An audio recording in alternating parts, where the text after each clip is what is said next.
Hi friends, welcome to infinite world of GK. ഇന്ന് നമ്മൾ കാണാൻ പോകുന്നത് LSS എക്സാമിൻ്റെ ഇംഗ്ലീഷ് വിഭാഗത്തിലുള്ള മാതൃകാ ചോദ്യങ്ങളും ഉത്തരങ്ങളുമാണ്. കഴിഞ്ഞ ദിവസങ്ങളിൽ നമ്മൾ മലയാളം, EVS അതുപോലെ തന്നെ GK എന്നിവയൊക്കെ അപ്ലോഡ് ചെയ്തിട്ടുണ്ടായിരുന്നു. കാണാത്ത കൂട്ടുകാർ അതൊക്കെ ഒന്ന് കണ്ടു നോക്കുക. നമുക്ക് ഇംഗ്ലീഷ് ചോദ്യങ്ങൾ കാണാം. ക്വസ്റ്റ്യൻ നമ്പർ 7 മുതൽ 12 വരെയുള്ള ക്വസ്റ്റ്യൻസ് ആണ് ഇംഗ്ലീഷ് സെക്ഷനിൽ ഉൾപ്പെടുന്നത്. നമുക്ക് ഏഴാമത്തെ ചോദ്യം നോക്കാം. Anna ran to aunt Arundhati with angry face. She was crying bitterly. What happen my baby? Aunt asked. She described everything to her aunt. Write the description. Anna അവളുടെ ആൻറ്റി അരുന്ധതിയുടെ അടുത്തേക്ക് ആംഗ്രി ഫേസോടെ, അതായത് ദേഷ്യമുള്ള മുഖത്തോടെ ഓടിച്ചെന്നു. She was crying bitterly. അവൾ വല്ലാതെ കരയുന്നുണ്ടായിരുന്നു. ആൻറ്റി ചോദിച്ചു എന്താണ് സംഭവിച്ചതെന്ന് ചോദിച്ചപ്പോൾ അവൾ എന്താ പറഞ്ഞത്? അവൾ ആ കാര്യങ്ങളൊക്കെ ആൻറ്റിയോട് പറഞ്ഞു. അപ്പോൾ നമ്മൾ എന്താണ് ചെയ്യേണ്ടത്? അന്ന അവളുടെ ആൻറ്റിയോട് കരഞ്ഞുകൊണ്ട് ഓടിച്ചെന്ന് എന്തിനു വേണ്ടിയാണ് അവൾ കരഞ്ഞത് എന്നുള്ള കാര്യങ്ങളൊക്കെ പറഞ്ഞല്ലോ. അത് നമ്മളൊരു കുറിപ്പ് പോലെ എഴുതുകയാണ് വേണ്ടത്. ഇവിടെ കുറച്ച് ഹിൻസ് തന്നിട്ടുണ്ട്. About the fat boy, about the stream, about her boat. ഈ ഹിൻസ് വെച്ചിട്ട് നമ്മൾ ഒരു കുറിപ്പ് എഴുതി കൊടുക്കണം. ഈ പാഠം നിങ്ങളെല്ലാവരും പഠിച്ചിട്ടുണ്ട്. അപ്പോൾ നിങ്ങൾക്ക് എല്ലാവർക്കും എഴുതാൻ അറിയാമായിരിക്കും. ഞാനിവിടെ ഒരു ചെറിയ കുറിപ്പ് തയ്യാറാക്കിയിട്ടുണ്ട്. Anna went outside to play with her boats. She found the beautiful stream flowing calmly. Anna placed her paper boats in the stream and watched them drift away slowly. A fat boy came and overturned her boats. Anna became very sad and started crying. Anna ran home and told her aunt Arundhati about everything happened. Aunt consoled her. എന്താണ്? അന്ന പുറത്ത് അവളുടെ paper ബോട്ടുമായി കളിക്കാൻ വേണ്ടി പോയതായിരുന്നു. അപ്പോഴോ അവൾ അവിടെ എന്താണ് കണ്ടത്? A beautiful stream flowing calmly.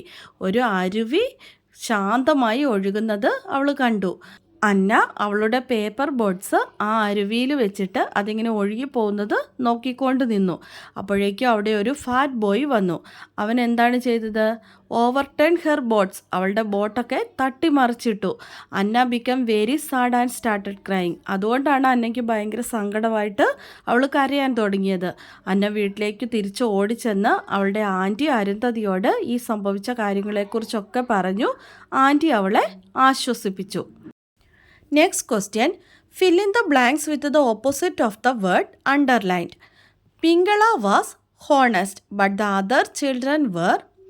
ഇവിടെ പിങ്കള വാസ് ഹോണസ്റ്റ്. പിങ്കള സത്യസന്ധനായിരുന്നു. But the other children were. എന്താണ് എഴുതി കൊടുക്കേണ്ടത്? ഹോണസ്റ്റ് എന്ന പദത്തിൻ്റെ ഓപ്പോസിറ്റ് വേർഡാണ് നമ്മൾ എഴുതേണ്ടത്. എന്താണ്? Dishonest. Honest, dishonest. Next question. I am here not to sit. You owe me 100 pounds in rent. Who said this? ഇങ്ങനെ പറഞ്ഞത് ആരാണ് എന്നാണ് ചോദ്യം. ആരാണ്? നിങ്ങൾ പാഠത്തിൽ പഠിച്ചിട്ടുണ്ട്. ആരാണ് പറഞ്ഞത്? Mister boot. Next question 8. Choose the odd one from the brackets. Watching, peeping, sleeping, gazing. ഇതിൽ ഓഡ് വൺ, ഇവിടെ ചേരാത്ത പദം ഏതാണെന്നാണ് നമ്മൾ കണ്ടുപിടിക്കേണ്ടത്. വാച്ചിങ്, പീപ്പിംഗ്, ഗേസിങ് എന്നെല്ലാം പറഞ്ഞാൽ എന്താണ്? നോക്കുക എന്നുള്ളതിൻ്റെ പല പല വേർഡ്സാണ്. വാച്ചിങ് നിരീക്ഷിക്കുക, പീപ്പിംഗ് എന്താണ്? തുറിച്ച് നോക്കുക, ഗേസിങ് നോക്കുക. അപ്പോൾ ഇവിടെ ചേരാത്ത പദം ഏതാണ്? സ്ലീപ്പിംഗ്, ഉറങ്ങുകയാണ് അല്ലേ? സ്ലീപ്പിംഗ് ആണ് ചേരാത്ത പദം. Next question. Make A meaning full word using the letters given in the box and complete the sentence. Shoemaker uses dash to make the shoes. ഇവിടെ കുറച്ച് ലെറ്റേഴ്സ് ഈ കോളത്തിൽ തന്നിട്ടുണ്ട്.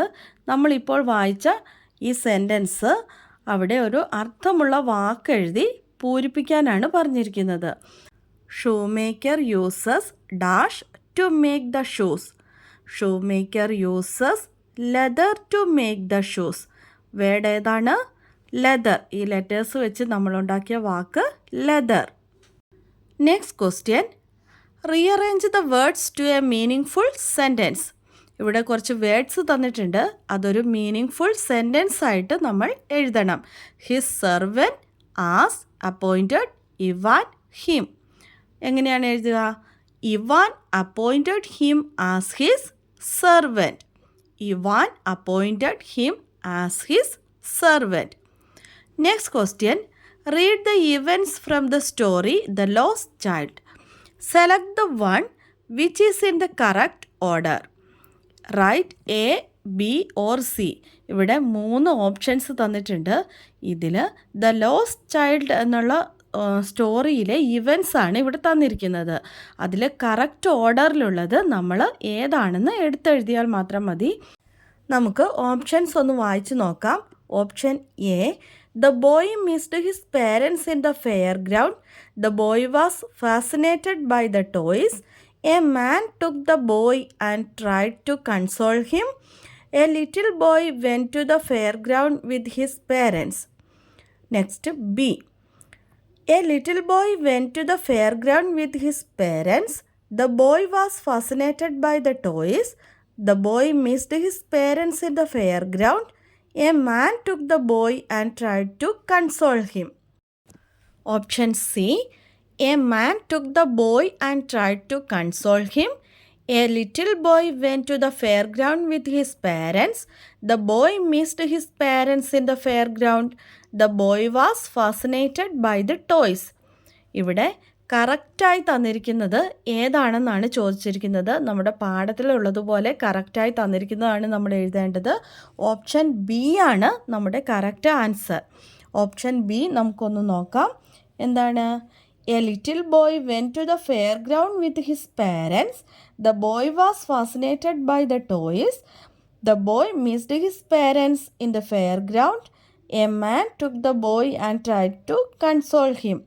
ഇതാണ് ശരിയായിട്ടുള്ള ഉത്തരം. Option B. A little boy went to the fair ground with his parents. ആദ്യം കുട്ടി പാരൻസിൻ്റെ കൂടെ ഗ്രൗണ്ടിലേക്ക് പോവുകയാണ് ചെയ്തത്. അതിനുശേഷമോ ടോയ്സ് കണ്ട് അവനതിൽ ആകൃഷ്ടനായി. അതിനുശേഷം പാരൻസിനെ മിസ്സായിപ്പോയി. അത് കഴിഞ്ഞപ്പോഴോ a man took the boy and tried to console him. ഒരു മാൻ വന്ന് ആ കുട്ടിയെ എടുത്ത് അവനെ ആശ്വസിപ്പിക്കാൻ ശ്രമിച്ചു. അപ്പോൾ ഇതാണ് കറക്റ്റായിട്ടുള്ള answer. Option B. Next question is the last question. Answer the riddle. കടങ്കഥയ്ക്ക് ഉത്തരം എഴുതുക. I am white in colour. My beak is long. My neck is also long. I can stand on one leg. My favourite food is fish. Who am I? I am white in colour. My beak is long. എനിക്ക് വെള്ള നിറമാണ്. എൻ്റെ ചുണ്ടുകൾ നീണ്ടതാണ്. My neck is also long. എൻ്റെ കഴുത്തും നീണ്ടതാണ്. I can stand on one leg. എനിക്ക് ഒറ്റക്കാലിൽ നിൽക്കാൻ സാധിക്കും. ഇപ്പോൾ തന്നെ നിങ്ങൾക്ക് ഉത്തരം കിട്ടിയിട്ടുണ്ടാകും. ഇവിടെ ഒരു ക്ലൂ കൂടി തന്നിട്ടുണ്ട്. My favourite food is fish. എൻ്റെ ഇഷ്ടഭക്ഷണം ഫിഷാണ്. Who am I? ഞാൻ ആരാണ്? ആരാണ്? ക്രെയിൻ അല്ലെങ്കിൽ കൊക്ക്. ഈ കടങ്കഥ വളരെ എളുപ്പമുള്ളതായിരുന്നു അല്ലേ? നിങ്ങൾക്ക് എല്ലാവർക്കും ഉത്തരം കിട്ടിക്കാണും. കൊക്ക്, ക്രെയിനാണ് ആൻസർ. അപ്പോൾ നമ്മുടെ ചോദ്യങ്ങൾ ഇവിടെ കഴിഞ്ഞിരിക്കുകയാണ്. നമുക്കൊരു ബോണസ് ക്വസ്റ്റ്യൻ ഉണ്ട്. അതിൻ്റെ ആൻസർ എല്ലാവരും മറക്കാതെ കമൻറ്റ് ചെയ്യുക. ക്വസ്റ്റ്യൻ ഇതാണ്. Answer the riddle. I am a big house. I have so many trees in my family. Wild animals live here. Who am I? I am a big house. I have so many trees in my family. Wild animals live here. Who am I? Answer അറിയാവുന്നവർ വേഗം തന്നെ comment ചെയ്തോളൂ. ഇന്നത്തെ video നിങ്ങൾക്ക് എല്ലാവർക്കും ഇഷ്ടമായി കാണുമെന്ന് വിചാരിക്കുന്നു. ഇഷ്ടമായാൽ ലൈക്ക് ചെയ്യാനും നിങ്ങളുടെ കൂട്ടുകാർക്കൊക്കെ ഒന്ന് ഷെയർ ചെയ്ത് കൊടുക്കാനും മറക്കല്ലേ. പുതിയൊരു വീഡിയോയുമായി അടുത്ത ദിവസം നമുക്ക് വീണ്ടും കാണാം. Thanks for watching.